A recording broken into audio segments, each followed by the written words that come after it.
What's going on, guys? A massive trade went down last night between the Carolina Hurricanes, Colorado Avalanche, Chicago Blackhawks. Had to discuss it because you don't see trades of this magnitude really ever happen. The last time something of this magnitude occurred was the Joe Thornton trade, and that was early 2000s between the Sharks and the Bruins. So naturally, had to make a video to talk about this trade and break it down and give my overall analysis. First off, before we get into any of that, be sure to like this video, subscribe to our channel, check out our videos as well.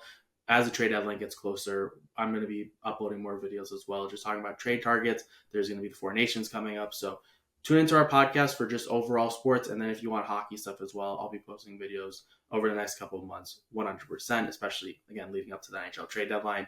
But first, before we get into the context and my overall analysis on this trade, it's probably important to show what the trade was. So I have the graphic up. Carolina Hurricanes have acquired Mikko Rantanen at 50% retained and Taylor Hall. They are giving up to the Colorado Avalanche, Martin Necas, Jack Drury, a 2025 second, and a 2026 fourth round pick. The Blackhawks are the facilitator of this deal. They retained 50% of Mikko Rantanen's salary and received a third round pick in 2025, which was formerly their own, which they now have reacquired in this trade. So some context for why this trade happened. So the Colorado Avalanche were in a predicament where Mikko Rantanen and his camp believed he was worth $14 million. And he 100% will get $14 million and was more than willing to walk at unrestricted free agency on July 1st, this upcoming July 1st. So it was very clear that he set his price at $14 million. He knew that's what he was worth. I already previously made a video talking about if the Blackhawks should pay $14 million for Rantanen, in which, no spoilers to that video, but I said they absolutely 100% should. So the camp knew that they were going to get at least $14 million on the open market. The Avalanche already have Nathan MacKinnon, their best player, at $12.6 million, and that was their hard cap of where you're not getting paid more than him. They also do have a Cale Makar contract extension that's going to be looming in a couple years. Not yet. His contract expires after the 27-28 season, or 27-28 season is when his contract expires, rather. So still a couple years out, but he's making $9 million.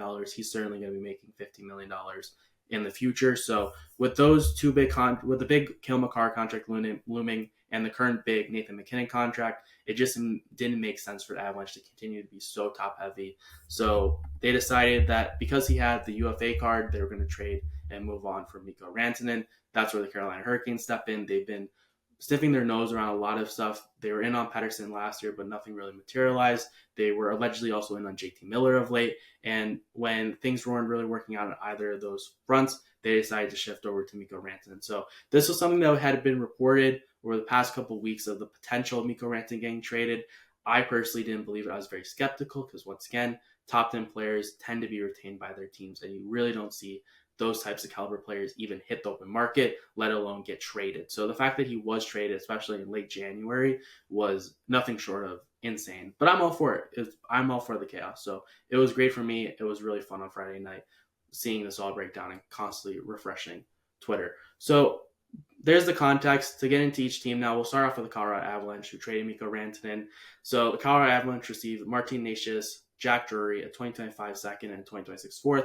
Those picks can either be used to continue to stockpile their draft pool because they don't have a very good prospect pool, or they can also just be flipped for other assets as well. Casey Middleset hasn't been a great second line center, so they could potentially try to use these assets that they received to get a better second line center, shore up their forward depth. There's been talks about them picking up a bottom pair defenseman as well. So even though they did trade Mikko Rantanen, who was a top 10 player in the NHL, the package that they got, I still think makes them one of the top teams in the Western Conference and a true contender for the Stanley Cup. And I think that's what you'd want if you're an Avalanche fan, where it's not just punting on the year. They're still in a playoff spot. They'll still make the playoffs.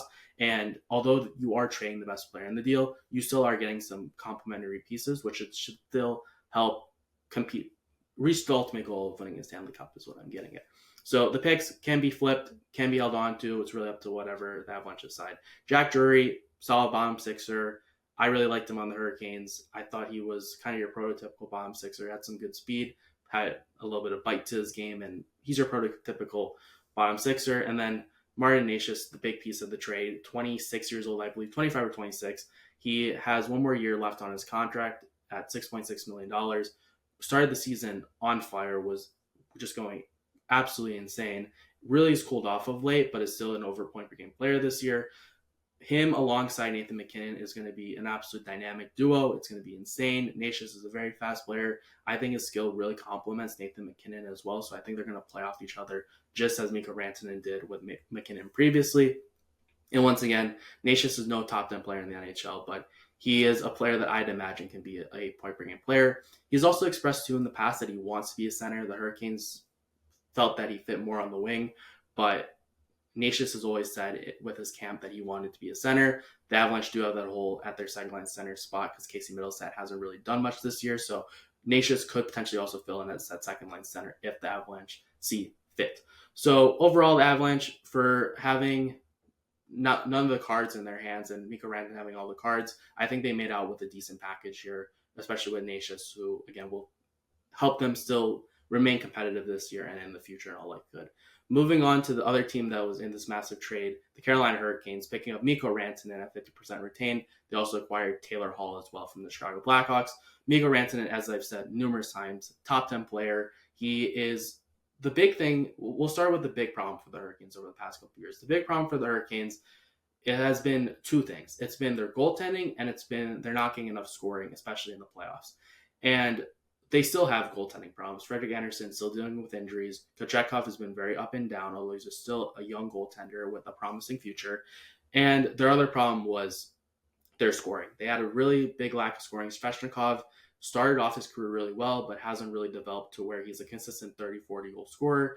Sebastian Aho is a great playmaker, but he's not the guy. He's an excellent second best player on the team, but he's not really, in my mind, he shouldn't be your best forward is what I'm trying to get at. So picking up Mikko Rantanen is a clear all-in move by the Hurricanes. They're already one of the top teams in the East, and adding Rantanen makes them, in my mind, the team to beat. And when a top 10 player is even available, you should be going all in, especially if you're trying to win the Stanley Cup. It should be noted, too, that his contract, he did not sign an extension with the Carolina Hurricanes, but the Hurricanes, with the cap expected to rise, should have around $35 million. And with no notable free agents coming up, I'd imagine that they're able to accommodate and give him $14, $15 million, whatever he wants. The Carolina Hurricanes should be able to lock him up. This won't be like Jake Guentzel last year, where Guentzel wound up walking in free agency after the Hurricanes acquired him earlier in the year. So for the Hurricanes, they acquired the best player in the deal. They get Taylor Hall as well, who's a solid third liner at this point. He's nothing special. He's nothing flashy and should be secondary scoring. But obviously you pick up a big piece of Mikko Rantanen, and if you wind up extending him at whatever price he wants, I think this is a clear slam dunk win for the Carolina Hurricanes. And then lastly, we have my Chicago Blackhawks. They acquired their third round pick. They reacquired it. They traded it previously, and now they have that pick again.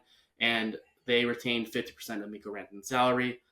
I'm perfectly fine with this for the Blackhawks. They were likely going to get a third round pick for Taylor Hall anyways. They retained a little bit more money than they would have if they had retained 50% on Taylor Hall, just if they trade him straight up. And they get their own third round pick, which is really a late second if you think about it, because the Blackhawks are likely going to be picking early to mid 60s, rather than if they received a third from a contending team, that's going to likely be more in the early 90s to late 80s. So I think it's a fine trade for the Blackhawks. It'll be interesting to see how they use that final retention slot, because one has already been used up in the Jake McCabe trade.